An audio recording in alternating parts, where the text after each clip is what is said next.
For a few people to stream in. Nick, what do we got? What do we got on the ticker? 75 so far. Yeah, 175. 1 million. Very cool. We're waiting for 1 million people. Then we're going to launch this. This is Greg Riley, Matt Beamer, and Ashley Buckle. This Week in Lumber, episode 59. Is that the actual number now? Do we know? I just made that up. Oh, okay. Okay. I think it's pretty. It seems like we've had a lot of episodes, but I don't think we've been over a year yet. When did we start? We start in April or May? Yes, Greg and I are live from the Pappy Van Winkle studio in Louisville, Kentucky. Hey, so this is the week for the Nolles Trader Market, and we are broadcasting live from here. Tomorrow we'll be on the floor. Wanted to make sure everybody put up in the post where you're from, and if you have any questions, let me see if I can make sure I can get these so you can so we can see questions as they come up. So I think Nick from Chicago is in. We'll see if he puts that up there. Matt, how's everything in Portland today, my friend? Cold, gray, and rainy. Good deal. Let's November. Let's talk a little bit about the NOLA Traders Market, the genesis of it. Greg, you being past president, chairman, let us know a little bit about what we should expect this week down here, what the crowd will look like, and what the kind of the feeling will be going into this. Well, I mean, actually, there's a lot of excitement. I mean, after a year and a half of COVID, I think the industry is really looking forward to get out face to face, press the flesh, mask-free zone. It's really going to be exciting. Traders Market's been it's been going. I'm thinking it's 95, 96, early 90s. Yeah. You could be pushing 30 years. I've been to every Traders Market. Billy G from Sherwood just said hello. Hey, Bill. So I'm thinking that the Traders Market's had a good run, and when I'm done coming to it, then it'll be over. Yeah, no, it's great. I mean, I remember going to the first one in the 90s, and it was great as a tech company. It was interesting for us because they used to put the tech people off into the far corner. You were put off because you were a threat to the industry. Yeah. Now there's only 6 hallways to go down to get to the tech side of it. Are you guys in the back 40, or are you like in the main attraction? We're good. We appreciate NOLA and everything. We're excited about coming here and meeting everybody again. I guess one question.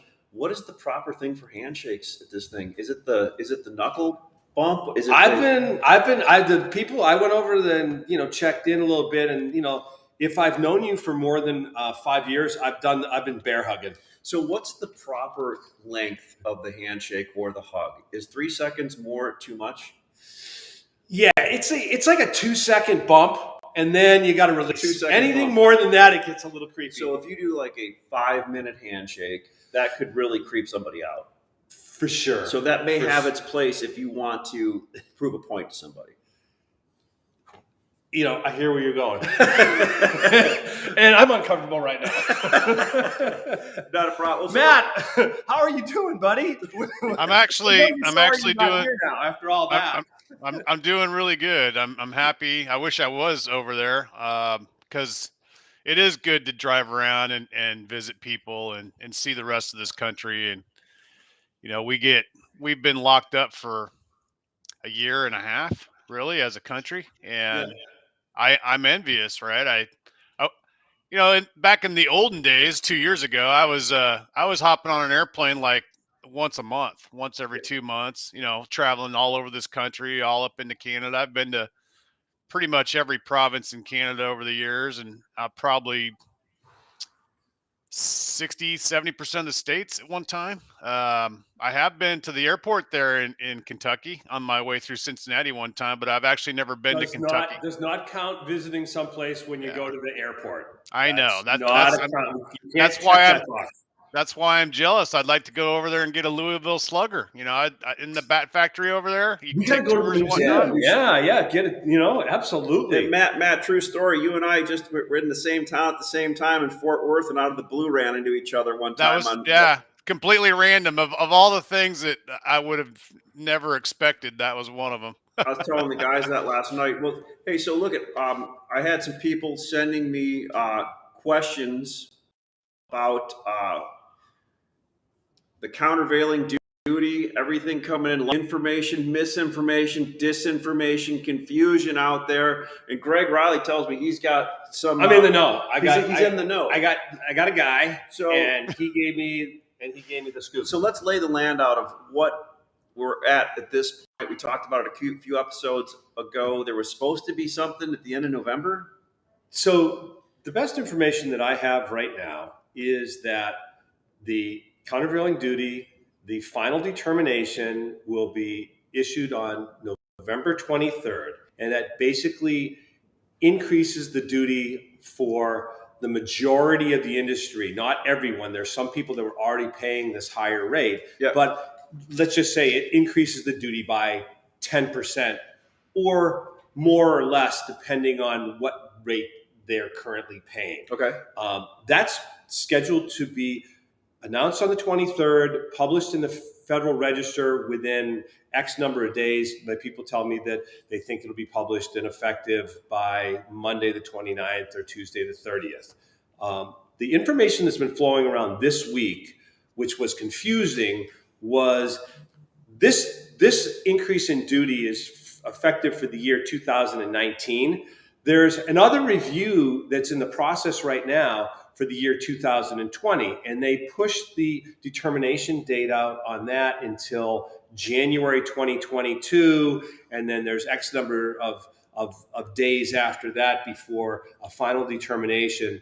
The interesting thing is my sources tell me that while the duty's going to go up on the 23rd, when the next determination comes through, it'll actually go down. So sometime next year, maybe like late next year, the duty's actually going to go down again, because every year, based on it's a crazy way that they calculate all this stuff, but it has to do with market prices have a big, because it's anti-dumping. Yeah. The market prices have a big impact on what those calculations end up being. Okay. Now, my caveat on all of this is, 11th hour. Anything can change, things can get delayed, but that's the best information that I have right now. Very cool. Matt, do you know anything? Have you heard anything at all yourself, or does that make sense what Greg just unpacked there? I haven't heard anything more than what Greg just said, and I hadn't even heard that much. So I'm just going to defer to Greg's knowledge on that topic and assume that it's accurate. It's not really something I'm really thinking about anyhow. It's like the whole duty thing to me is stupid and irrelevant. These mills in Canada have just had the greatest margin year in the history of timber, processing in the world ever. So they can afford some extra taxes if they have to pay a little bit more extra tax. But what I'm more concerned about, and what I think is going to have a much bigger impact on our industry, is the Canadian government, especially the BC government, coming out with these new determinations, how they're going to start protecting forest lands. And this brings me full circle back to my rookie year in the lumber business, when the spotted owl was a real thing in 1994. In 93, the federal government and the state of Oregon made this determination that the spotted owl was more important than the timber industry, and so they started locking up federal timber as a result. And I think I can see the writing on the wall with British Columbia. And I see that's exactly the direction they're heading right now, that their government is going to be locking up federal lands that won't be used for timber processing anymore. And it's going to have a negative impact on production in British Columbia forever, unless something changes. So I'm that's a a big problem. believer. I'm a big believer, and you read you look at the shocking headline, and the reality of it after the fact, and after all, calmer heads prevail are always much different from what the initial headline and shock value was, right? But to Matt's point, the reality is, and we've known this for a number of years, is we've seen peak BC lumber production. Yeah. And we're not going to see more lumber production from BC. We're going to see less. It's a question of how much less over what time period. And to that fact, that's the whole reason why all of the British Columbia forest products companies have diversified and are now some of the biggest owners of southern sawmills. Right. And the other thing That's where that all the cheap fiber is and you abundant have to fiber. think about it in terms of the West Coast. So Oregon, California, and Washington are proud owners of some of the largest federal timberlands in the world, right? And this is a geographic region that grows tree fiber naturally. If we didn't do anything, if we didn't manage the forest at all and came back 200 years from now, there'd still be millions and millions and millions of acres of hemlock and Doug fir trees growing all over the place, right? Without any intervention from mankind. Hey, So but Matt, how does nature manage the forest? bugs and fires and Oh, okay, floods yeah. and It's, windstorms. the way it works out. Giant clear Trees cuts. grow, they grow big, they fall down, they die, they Right. burn, they do it again. Yes. So Unless you come in the middle there and cut them. I um I mean I live here and I can speak as an authority, on the legal side of this here. But only about 15% of the timber harvested in Oregon comes off of federal land. Okay. So 85% of the timber that you're buying from Hampton is something that we either bought that log from a private tree farmer, or there are cooperatives that are small farmers that band together and they act as a tree farming service, or we buy them from people like Weyerhaeuser and Rainier and big landowners like that have their own fiber forests, or we take them off of our own land that we own a couple 100,000 acres, right? So if you want to be in the timber industry in Oregon, you better know somebody that owns timber or be part of active buying on the open log market, right? And there's a gigantic open log market in Oregon, right? It's all private timber, not public. Washington's done a much better job than Oregon has, right? Washington has a lot more state land, and the state of Washington has resisted the calls over the last 30, 40 years by socialists and militant environmentalists to basically lock up the forests. And Washington has actually done a good job of looking at their forests as a way to develop taxable income and revenue for smaller communities not named Seattle or Tacoma, right? And British Columbia was kind of the last holdout on the West Coast. If you look all up and down the West Coast, California's locked up, Oregon's locked up. Washington, federally, they're locked up, but state-wise, they do a pretty good job of running their forests. British Columbia is all federal, and they've been pro-industry for our entire careers, right? The British Columbia government and the Canadian government above them has been an ally of West Fraser, Canfor, Toco, Hampton. Anyone that produces timber in British Columbia has had an ally in their own government, but not anymore. I think it's finally changing, and I've seen what happens in Oregon and Washington, and I can just tell you it's going to happen in British Columbia if they keep going down this path and they start looking at their forests as a museum piece rather than a place where you can produce jobs and revenue. Yeah, that's a great thoughts there, Matt. Bring up Joe's question here, Glipman, just so we can make sure we're hitting that one, and then we'll finish off with his on at least the duty thing. By the way, I like your shoes, man. Those look comfortable. Allbirds, yeah. They just they just went public the other day. Did they really? Yeah. I like them a lot. Eco-friendly. I like them a lot. Exactly. So it says, oddly enough, the Canadian press believes that the duty is going to be postponed until January 28th, 2022. What, Greg, makes sense? As I read, the feds asked for the extension is for 2020. I'm not sure. Is that right? Yeah. That extension is for the review year of 2020. The final determination that's coming out on November 23rd is for 2019. okay? Right? Gotcha. So there's it's every year they make a review and adjust the anti-dumping. Okay, gotcha. Well, let's jump into the market quick. Kind of exciting week at Materials Exchange. Lots of transactions over. Nick, what do we have? About 800 or 1,000 items up today? Yep. Almost 1,000 truckloads up today, all over North America. Yeah, got to do a little shameless plug, but that's great because that means that things are starting to tip. Had a great call from some multifamily people, new people just getting into the industry, wanting to buy. This is helping them get on. What are you guys seeing out there, Matt and Greg, as far as the same kind of the same things that we've been talking about? There's a lot of wood sitting in the ground at different reloads. There was some heavy trading last week. I shouldn't say heavy. There was some a good knee jerk reaction trading last Tuesday or Wednesday or Thursday when this initial um, shot across the frickin' shot out of the battleship about that whole Canadian thing came out, and I think it's some more. I hate to say short covering. It was just people actively buying, Well, right? I mean, if you look at the market, if you look at the market prices, we're down. I think this is the second or third week that we're looking at lower prices on average. The two things that I notice about the market is one is great liquidity.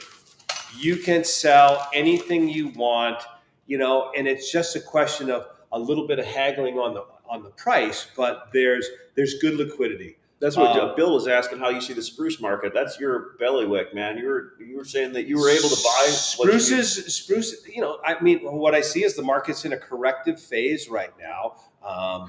There's some mills that are friendly to taking some counters on certain items, and then once they get that done, then they kind of firm up. I mean, the one thing that I look at when I look at the duty effective November 23rd, or the effective the last week in November, there's a real incentive for mills to make sure that they have as much dressed inventory across before they add cost to it. I mean, it's just 101 common sense. That having been said, once they're in that position where they're past that, they have less. There's less incentive for them to take less for their lumber. Sure. I mean, I've seen a lot of active bids and offers on the platform, and in the open market, like you said, it is fluid, but it is liquid right now. You can find a price trading range. I think that bid ask spread, and if you have something on the ground ready to ship, is tightening a little bit, right? Yeah, it depends region, item. I mean, I continue, Matt, and we can talk. We can wear this out about the transportation issues. Oh, man. But there's nothing prompt anymore. It's nonstop. I mean, I routinely are quoting prompt lumber. It's on the ground, and I'll ship it the first week, the week of the 29th or sooner. It is a real pain in the butt dealing with all these moving parts in the transportation side, but you're totally. Man, how about the world you live in, like the big number 3 world? Actually, Texas is unique because they have an inventory tax at the yeah. end of December. Yep. So there's always. Matt, talk a little bit about that tax is pretty big this year, right? Talk about how that plays into people's inventory decisions and trading. What do you see? Honestly, I used to really care about it and pay attention to it because my customers used to really care about it and pay attention to it, but it really hasn't come up as a topic of discussion for the last several years, and I don't really pay much attention to it anymore because I withhold money throughout the year from my own margin to pay that tax. So, I mean, it comes out of every order. There might be $10 taken out, set aside. And at the end of the year, if I've got a $12,000 tax bill, it just gets paid. I just move on. I don't think about it. So, well, that's a real good point because it always seems a lot of times these guys shoot themselves in the foot trying to, save a penny, and it ends up costing them a quarter. Every year when you get into this time of year, it does come up in conversation. There are some customers that will say, hey, I'll buy these 5 cars from you, but just don't ship them before December 12th, something like that. And you're like, okay, let's do it. Or no, I can't guarantee whatever that haggle has to be. But, and we'll get that request. We're going to get that request again, I'm sure. We kind of have that window where those first 2 weeks in December, are a little bit of no man's land, and then once you'll arrive after Jan 1, it opens up a lot of avenues. What I'm finding right now in my market is they're just busy still. To this day, they need more wood and they need it tomorrow, and then they're willing to keep buying it. This is actually the market. What's happening here the last couple of weeks is kind of perfect for them because there's wood on the ground that they can buy from me and other people like me. I mean, I'm not the only guy. and so they can pay a little bit extra for that wood, but then that keeps them out of the car market, and they can see the car prices are, the asking prices from the sawmills have dropped, and they're seeing the same item on the same list over and over for 3 days before it gets sold, rather than just disappearing like in an hour. So they realize that the market on rail cars is soft, and it's kind of doing a gentle, corrective phase like you talked about, and they don't mind paying an extra $50 for a truck. It keeps them from having to make that rail car decision for another 3 or 4 days. They can sort of buy themselves some time by using my inventory or your guys' inventory as a buffer. And it's perfect storm, honestly. It really is. It's very orderly. All this basis wood that's out there, it's getting absorbed. Anybody that has some old inventory that they paid $1,500 for back in June, if you haven't sold it yet, hey, dude, put it on a list and sell it, because there's never been a better time to make some old lumber disappear than right now, right? It's And very it's not going to get any prettier. right. So premium discount cars versus trucks, right? Right now, trucks are trading at a premium relative to their carload counterpart, or not? It all depends Depends on region. it all depends on item. Yeah, it is regional. Region. When you think about the market that we had, we had a market that went up a couple $250. And so, yeah, there's some items that are down. I guess there's some items that are down $50 to $100, right, Matt? Yeah, And then there's some items that are stud down items, less. yes, for sure. Yep. Right. So you've had a healthy adjustment of, so my big question when I look at the market is, hey, so we went from, a year ago today, we were $300. We went to $1,000 in the first quarter. We held for the month of March at $1,000 for 5 weeks. Then we blew our brains out to 1,700. That's crazy when you think about Fell 80% in the next 12 weeks to the third week in August. Rallied 60% in 8 weeks. And now we've adjusted. Western spruce 2x4s are down maybe 10% max. So, I look at all of that and go, okay, what's next? What's next? The one thing, Matt, that I find interesting is I feel like while you and I are selling lumber every day and the liquidity is great, I feel like there's a lot of negative sentiment. Right. And I guess one of the things that I'll be interested, traders market historically has been a real bellwether in terms of what's going to happen. There's always some kind of announcement, right? It's an announcement, and there's always some information, and they really you get a sense of the room also. Yeah. Right. Yeah. Good point. If I walk away from this week and everybody's wildly bullish, I'm going to think differently about things than if I come away. I'm not expecting people to be wildly bearish because end use business is so good. All right. So I got a question for you then. Who's bullish and who's bearish? You're sitting at what note? Middle, end. Is everybody bearish, or somebody owns the lumber right now if there's been a lot being bought? Who owns the lumber? And who's the bullish one? Who's the bearish one? Are the ends? Because what I see is when I'm talking to end users, they're talking kind of bearish to me, right? Which tells you what? They need to buy. Right. That's what it tells me. Somebody I know taught me that, right? It's like, when you listen to a whole bunch of people telling you how bearish they are, it's like, like last week I was a little bearish, whether that doesn't mean anything. And then I'm like, man, maybe I'm in that whole camp, right? So I always want to know where the smart money is, right? And the smart money is the smaller amount of people that generally control the long or short process, right? So the end is bearish right now, probably wanting to buy is my guess, because their takeout is really good still. And the middle has accumulated some inventory, not as much as we have. We ran up to 1,700, probably still have some high price stuff they're working through, but they are. And the mills are.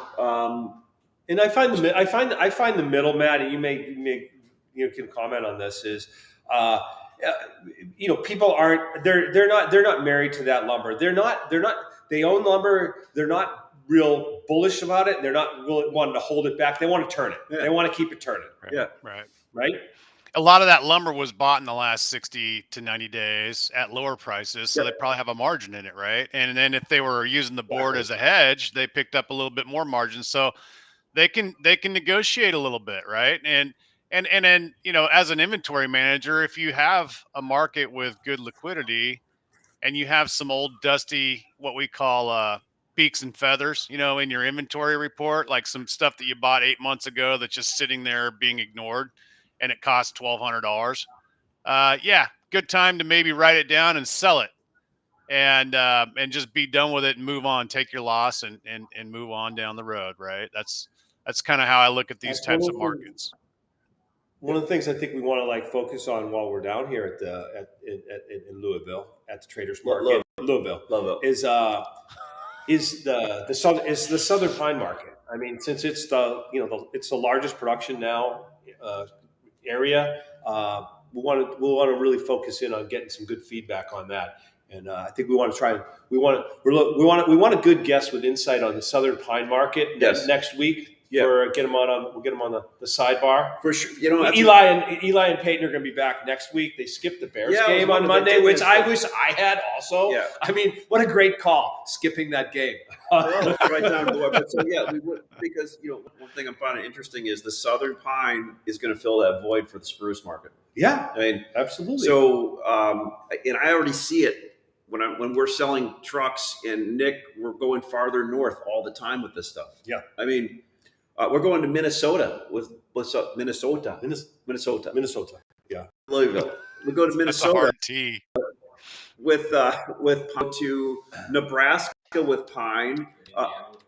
Indiana's all the time pine now. I mean, it's and it makes sense, right? I mean, it's one of the things that the last year of the wild prices is species switching. A lot of people, they went with what I like to say, AFS, any fine stick. Yeah. Oh my God, you guys really G-rated that one.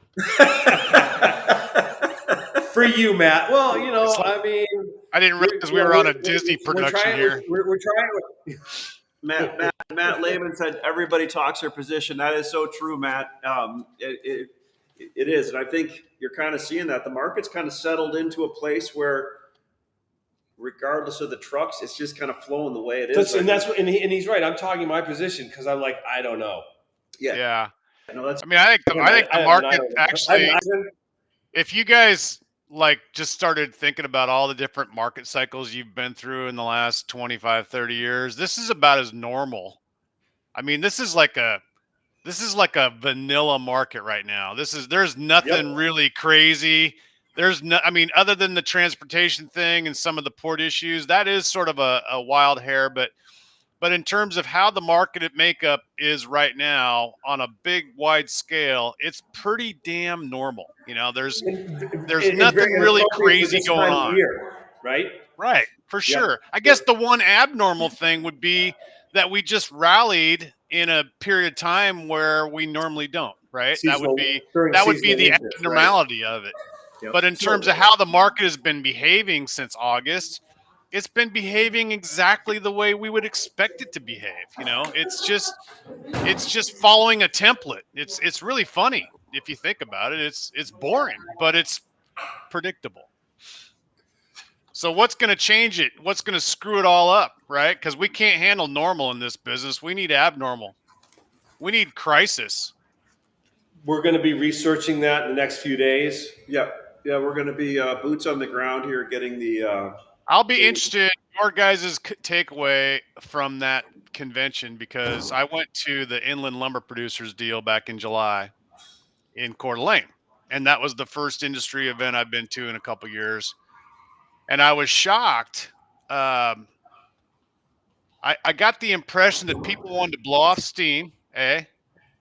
There was. I heard some stories from that place, man. Yeah, there was. It was obvious to me right away that there was a lot of people in town that looked at it as a way to just party and have fun and. I was hoping we were going to be in Vegas, not Louisville. But I mean, it was different. It was a little bit more serious this time. And then the other thing that I noticed while I was over there was kind of a sense of anger. There's an undercurrent of irritation and anger with all the different sacrifices we've had to make because of this pandemic. and that's out there. It's a palpable thing that if you talk to people about it, you'll hear some stories and you'll hear some things that are kind of like, "Whoa, I hadn't even thought about that," you know. So those were the two things I took away from Coeur d'Alene. I don't know that'll be the case over there in Louisville, but So but you're close. You went You're getting Louisville. there. It's He's getting there. It's Louisville. Louisville. So, one thing I wanted You to, can so wrap it. when I'm going to wrap it like this. When I used to go to these conventions when I was a young one, Greg would always sit down in the office with us and say, "Here's the few questions that you want to." We'd all come up with a different theme and a question that we just asked everybody, and then we circled back. So, if you everybody listening there, what question would you ask everybody on the floor over the next week if you had a chance to? And Greg, what's the question? I know you've already formulated in your head. What are you going to ask people, like when we go to this reception tonight? What are we just going to ask people to get feedback on? So, Does that make sense? great point, Ash. Yeah, absolutely. I mean, there's a couple themes that I've been thinking about. I mean, one is, to get people's sense on what their expectation is for next year. What do you think? So what do you Is next year going to be better, the same, or not as good as this year? Okay. I mean, what do you think? I really want to dig into contracts and, more contract, less contract, same contract. Though, and that's a big issue. Changes in contracts. We've talked about this over the last several weeks that the whole contract thing ends up exacerbating some of these price moves because of some of the ways those things are structured. Absolutely. And have people made changes to that or not? Yeah, and that And then my point is, I want to do a lot of work on Southern Pine. So my two questions are, along with those, are great. Wrote them down. Consolidation, how, especially from the secondary market and the distribution market, how is consolidation affecting you with the people that you used to talk to and make decisions versus how do they make them now once they've been absorbed at a bigger company? That's a really interesting question because I've actually seen people that ran their inventory, I thought, in a really intelligent way, changing the way they run their inventory because they either have a don't give a shit factor now or don't have any incentive to do it except to toe the company line. And that's not good, bad, or indifferent. That's just the way it is, right? That's one question. And then technology. How are you developing technology into your current way you're doing things? And what do you see as far as technology in our industry going forward? And in the center we sit at, not the production, not at the consumption, but in the little middle of marketing and sales we sit in. That's a self-serving question, but that's one thing I'm interested in finding out. Yeah, I mean, I'm going to say is like, are you on materials exchange? And if not, why not? Yeah. Oh, I'm gonna make a guess that that your contract question will be more. That'll be the answer. Yeah, no doubt. And Judy was saying, will you share these answers next week? Absolutely. Well, Matt, do you have anything that you want us to ask around and we can poll people for you here? My question would be more like if they see any kind of disruption in the supply chain, not lumber, because I think we have lumber figured out. We're already in this business, but windows, doors, siding, roofing materials, plumbing materials, other things that we don't really have any control over. So how much is that going to impact the building and the pace of building in 2022? Because that is the brake on our industry, right? That's the speed limiter on the we're stuck going 55, right? We can't go 65. So anyhow. Yep. Well, I appreciate the time today, everybody that showed up. I'm sorry I didn't get back to everybody on their questions on the side here, but that's a good thing. That means that we're just scaling a little bit, and we've got more people coming in. Hopefully, if you have anything you want us to add to these calls on Thursdays, we'd be glad to look at that. But Greg, I'm looking forward to seeing you on the floor. Matt, looking forward to talking to you this week, and hopefully everybody has a safe week. And we'll report back from the NOLA trading floor next Wednesday. Cheers, Matt. Thanks for the glass, and everybody have Matt, a great. miss you, buddy. Yep. We'll talk to you soon. Okay. Thanks, Take Matt. care, you guys. Have fun. Be safe. Bye.